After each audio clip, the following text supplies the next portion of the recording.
Hi there. I realized I just said that the one before this, but we are now at part 5 of this week's New Comics, bitches! We're going to wrap up the Marvel here with Uncanny X-Men number 10. And basically what we've got here is we have a... we have an escapee from SWORD. And it is... it's just called Unit, and it's a very computer-like device. And we have this. We have the X-Men and and some members of the Avengers fighting the threats that are caused by this breakout. But then we have Hope all alone in the Canadian wilderness with Unit, who essentially can adapt to and control and do whatever he wants to pretty much all the members of the X-Men, and does some really wicked shit. And there's just a great line in here where Namor says, he calls where Unit basically refers to Emma Frost as being arrogant, and then Namor steps in and says, "Don't presume to lecture on arrogance. That is Namor's specialty." And so he doses both Emma and Namor with pheromones, and they start to want to go at it, and possibly even do. It's wow. But basically, you know, we have Unit actually being taken down ultimately by probably the unlikeliest of all of them. And we've got, you know, this moment that kind of leads us back into the Avengers and what they were doing with the X-Men. And basically, you know,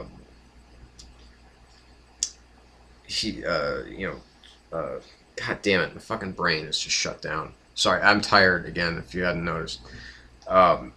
But Cap basically says that to Cyclops that, you know, I thought that your number one priority was saving the world. And, you know, and he says, you know, you've shown that it's not, actually. Your number one priority is, you know, is ultimately your own people. So Agent Brand is basically there to again, you know, kind of keep secrets, you know, because Brand, she's a great character. I mean, my favorite moment of hers possibly ever was in, because, you know, we've been given glimpses of her when she was created for Astonishing X-Men during Whedon and Cassiday's brilliant run, and, you know, possibly the best X-Men stories that there, you know, that have been over the past, during this millennium. And then we have, you know, and I loved her in the issue of Secret Invasion, if you can remember back that far, to where she actually saved Reed Richards single-handedly from a bunch of Skrulls, from a bunch of super Skrulls, I might add. And that was pretty amazeballs. But, you know, we have her just being, you know, she's the green-haired, she's not Nick Fury, but she carries the same sorts of burdens and the same kinds of responsibilities, and she needs to do what she feels is best. And, you know, that's part of what's going on in this issue. And, of course, where this leads from here is into, of course, how Unit might actually fit in with the whole issue regarding Phoenix Force and how Hope is involved. Because Hope is actually not, or I should say Unit is actually kind of not the bad guy, but kind of really is. So it's hard to tell. It really is with these guys. So this, again, you know, Kieran Gillen doing some very, very solid work. Got Carlos Pacheco back doing art duties. replace, back from when Greg Land was doing them. And this is, this was a terrific issue. I'm really enjoying the character of Unit. I'm hoping that he stays around for a while. So, a very solid 4.5 out of 5 for Uncanny X-Men. Number 9. Okay, so we're going to move on to some of the independent titles, finally. We got Invincible number 90. I know this didn't come out this most recent week. This came out the week before, but I actually didn't grab it because my shop didn't have it in. But what an awesome issue. We've got... It got a little bit too meta because we have the kind of replacement Invincible for the time being, and I can't remember the actual character's name of who he is, but he's another hero is sort of similar to to Mark's power set. And of course, Mark is still recovering on the Viltrumite warship on the moon, with the help of Dinosaurus and with and I can never remember the Viltrum Thrag is his name. And we've got I thought it was, again, a little too meta in this moment here, where the kind of faux Invincible is heading off to face the Walking Dread.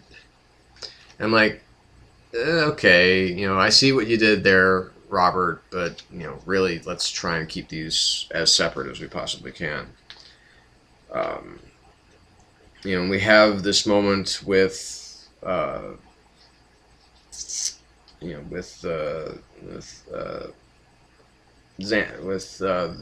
replacement Invincible and Eve.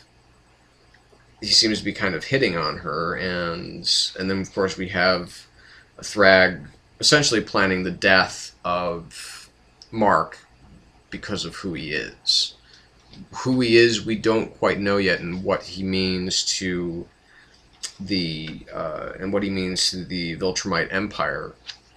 But we have this kind of massive throwdown between Thrag and Dinosaurus, and it's pretty incredible, and it ultimately leads with Mark being saved again by Dinosaurus, but Dinosaurus is in very, very bad shape by the end of this issue here. And like I said, there's a lot of stuff going on here.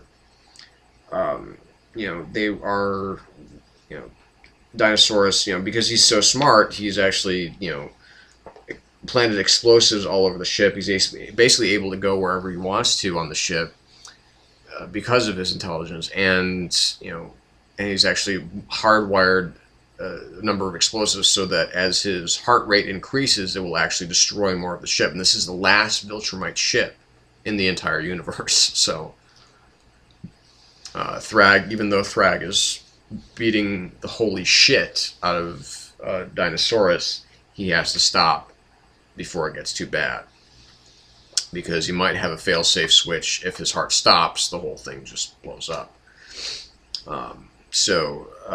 That was a great issue. 4.5 out of 5, easy for Invincible number 90. I'm dying for more.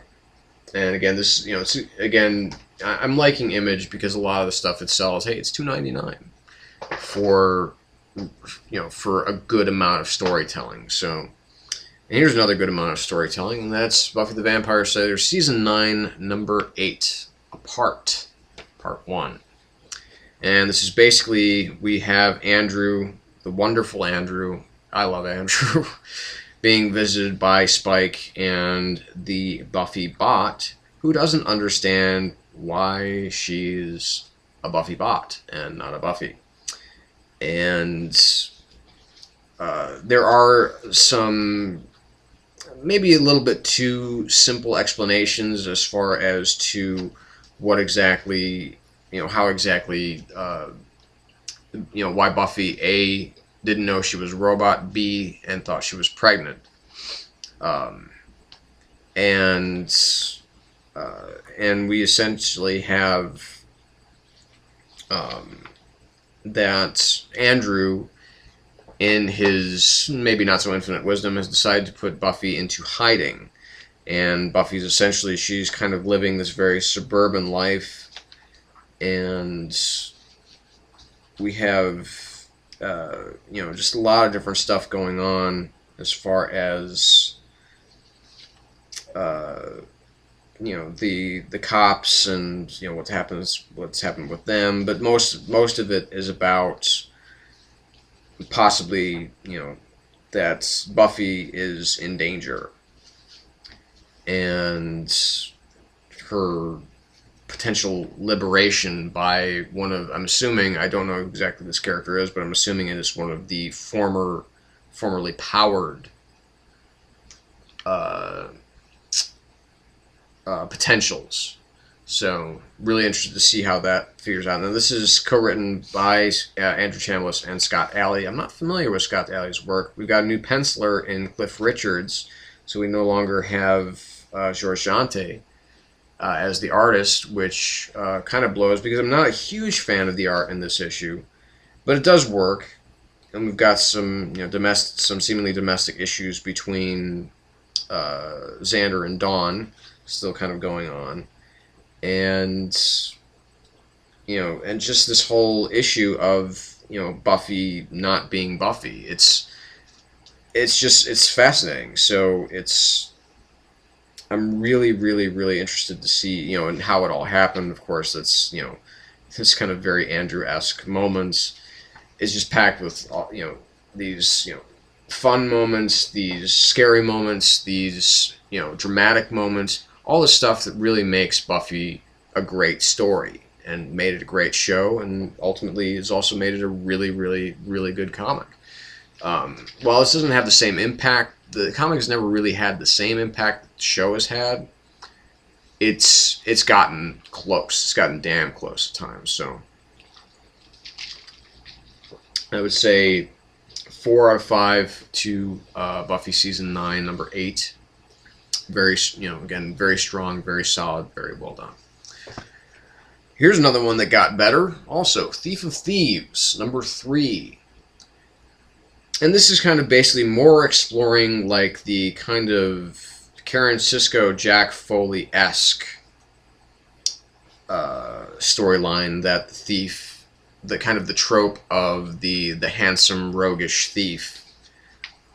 And ultimately we have Redmond and and this beautiful lady cop who is his pursuer, and doesn't really, but again, it kind of turns that trope on its head by she doesn't really have a thing for him, but but there's still something deeper going on there, and we have kind of this this moment between the lead age, this kind of lead agent, if you will, who is very, very upset with this with Elizabeth, the cop, and for good reason, because not only did she not get a warrant to go see Redmond this time, but also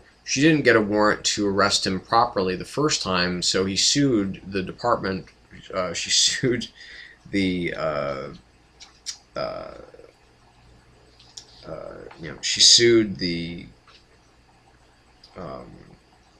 FBI.